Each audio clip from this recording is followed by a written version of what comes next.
आंख बूंद करके, शुतुरमुर्ग बन करके, पट्टियां बांध करके सिर्फ किसी पर आरोप लगाने से नहीं होता। माननीय अशोक जी, दुख जिस दिन कड़वा सच का सच जान जाएंगे तो इस कांग्रेस पार्टी को वोट देना तो दूर, उनके साथ खड़ा होना भी पसंद नहीं करेंगे। जो अत्याचार कांग्रेस पार्टी ने इस देश के लोगों, नेता या पत्रकारों के साथ किया। इस न्यूज डिबेट में इमरजेंसी में कांग्रेस के अत्याचारों के दौर के बारे में चर्चा हो रही थी, जिसमें न्यूज एंकर ने भी अपनी आप बीती बताई। पैनल में आए हुए मेहमान ने इमरजेंसी के दौरान कांग्रेस द्वारा जनता पर किए गए अत्याचारों की कलई खोलकर रख दी। आइए सुनते हैं इस चर्चा। संजय राणा, क्या उस वक्त जो हुआ, आज लोग कंपैरिजन करते हैं कि 12 साल का आपातकाल था, 2.5 साल जो है वो तो बड़े छोटे लगते हैं लोग।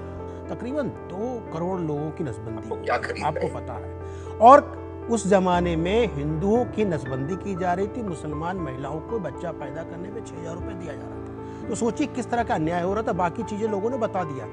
इमरजेंसी की मार तो आपके ऊपर भी लगी, आपके पिताश्री के ऊपर मीसा लगा, और मीसा लगने के बाद ओब्वियसली जब मीसा लगता तो आदमी कहीं ना कहीं छुपता है, भागता है, जेल जाने से बचने की कोशिश करता है। उस काल में आपकी अपनी सगी बहन, आपकी अपनी बड़ी बहन की तबीयत खराब हुई, उनकी मृत्यु हो गई। तो आपसे बड़ा कोई भुक्तभोगी इमरजेंसी का क्या हो सकता है श्रीवास्तव जी?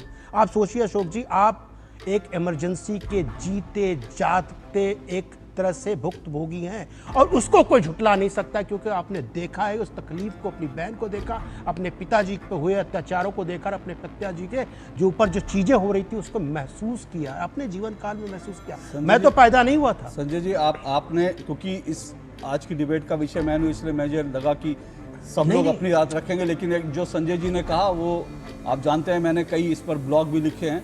मेरे पिताजी के नाम मीसा का वारंट था, और वो जो है वो अंडरग्राउंड थे। अंडरग्राउंड रहकर, जैसे आरपी सिंह जी बता रहे हैं, वो इमरजेंसी से लड़ते हुए अंडरग्राउंड रहकर पर्चे बांटते थे कि इमरजेंसी खत्म होनी चाहिए।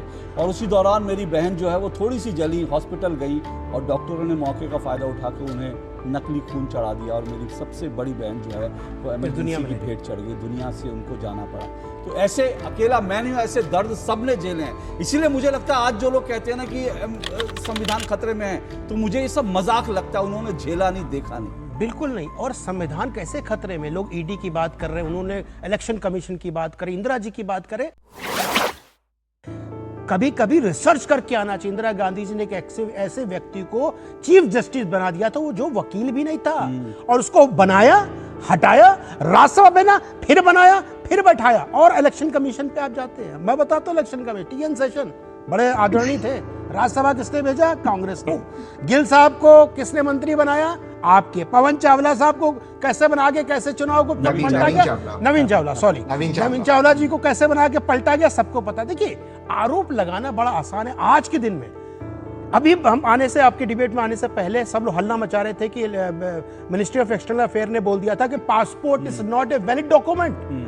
अरे भाई, कानून किसने बनाया था? आपके नेहरू जी ने 1967, यानी इंदिरा जी का समय था उस समय, और 55 में सिटीजनशिप एक्ट था।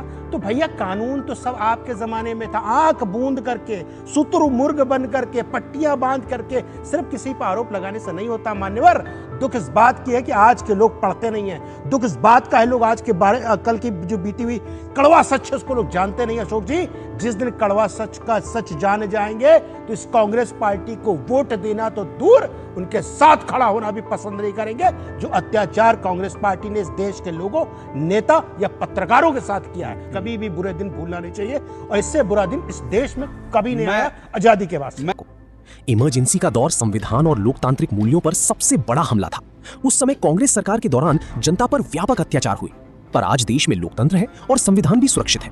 अब आपकी क्या राय है? कमेंट करके अपनी बात जरूर बताइए।